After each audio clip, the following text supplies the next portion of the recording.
કર્મફળ. મર્યા પછી સ્વર્ગના દરવાજા પાસે 4 વ્યક્તિ ઊભા હતા. આ 4 વ્યક્તિમાં પહેલો વ્યક્તિ રાજા હતો, બીજો વ્યક્તિ વેપારી હતો, ત્રીજો પંડિત હતો અને ચોથો મજૂર હતો. કોઈને ખબર ન હતી કે કોણ સ્વર્ગમાં પ્રવેશ કરી શકશે અને કોને પાછો મોકલી દેશે. આ બધા સ્વર્ગનો દરવાજો ખુલવાની રાહ જોઈ રહ્યા હતા અને પરસ્પર વાતો કરી રહ્યા હતા. રાજાને તો મર્યા પહેલાની જ આદત હતી, તેથી તેણે બધાની પહેલા વાત કહી કે હું પ્રખ્યાત રાજા હતો. મેં પૃથ્વી પર ખૂબ પ્રતિષ્ઠા મેળવી છે, માટે પૂરી સંભાવના છે કે હું સ્વર્ગમાં જઈશ.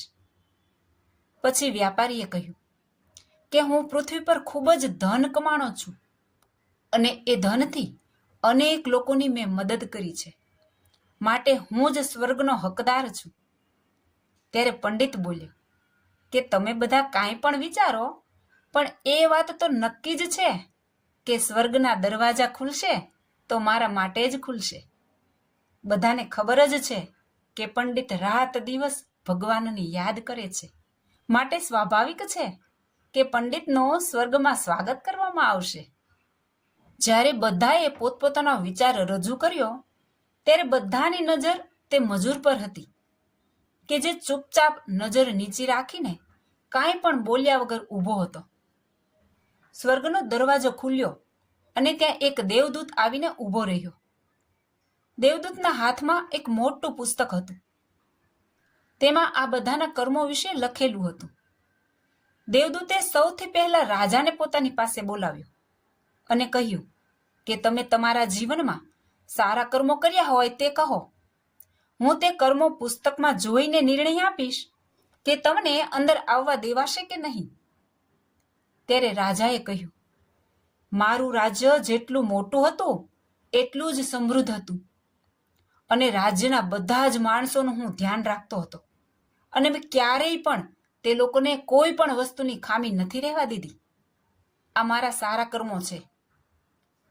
દેવદૂતે પુસ્તકમાં જોયું અને જોયા પછી રાજાને કહ્યું કે તમે સાચું બોલો છો કે તમે તમારા રાજ્યના લોકોને બહુ જ સુખી રાખ્યા છે, પણ રાજ્યની સીમા વધારવા માટે જેટલા યુદ્ધ કર્યા છે તે યુદ્ધના કારણે હજારો સૈનિકો મૃત્યુ પામ્યા છે. તે સૈનિકોના પરિવારના દુઃખના કારણ તમે બન્યા છો, માટે તમે સ્વર્ગમાં નહીં આવી શકો. ત્યાર પછી દેવદૂતે વ્યાપારીને પૂછ્યું કે તમે તમારા જીવનમાં સારા કર્મો કર્યા હોય તે કહો. વ્યાપારીએ કહ્યું કે મેં અનેક લોકોને ખાવાનું આપ્યું છે, આશ્રમોમાં દાન આપ્યું છે, આશરા વગરના લોકોને ઘર બનાવી આપ્યા છે.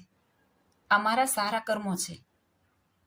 દેવદૂતે ફરીવાર પુસ્તકમાં જોયું અને વ્યાપારીને કહ્યું, તમારી વાત સાચી છે કે તમે ઘણું દાન કર્યું છે, પણ તમે જે દાન કર્યું તે પૈસાને કમાવા માટે ન જાણે કેટલું ખોટું બોલ્યા છો અને કેટલીક મિલાવટ કરી છે, માટે તમે પણ સ્વર્ગમાં નહીં આવી શકો.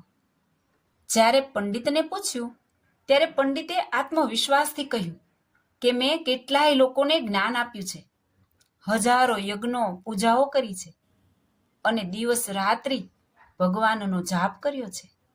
આ કર્મોથી વધારે સારા કર્મો ક્યાં હોઈ શકે?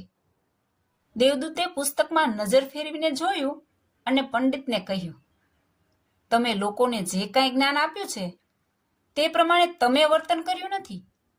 તમે યજ્ઞ પૂજા તથા ભગવાનનું નામ નિસ્વાર્થ ભાવે ક્યારેય નથી લીધું, માટે તમને પણ સ્વર્ગમાં પ્રવેશ નહીં મળે.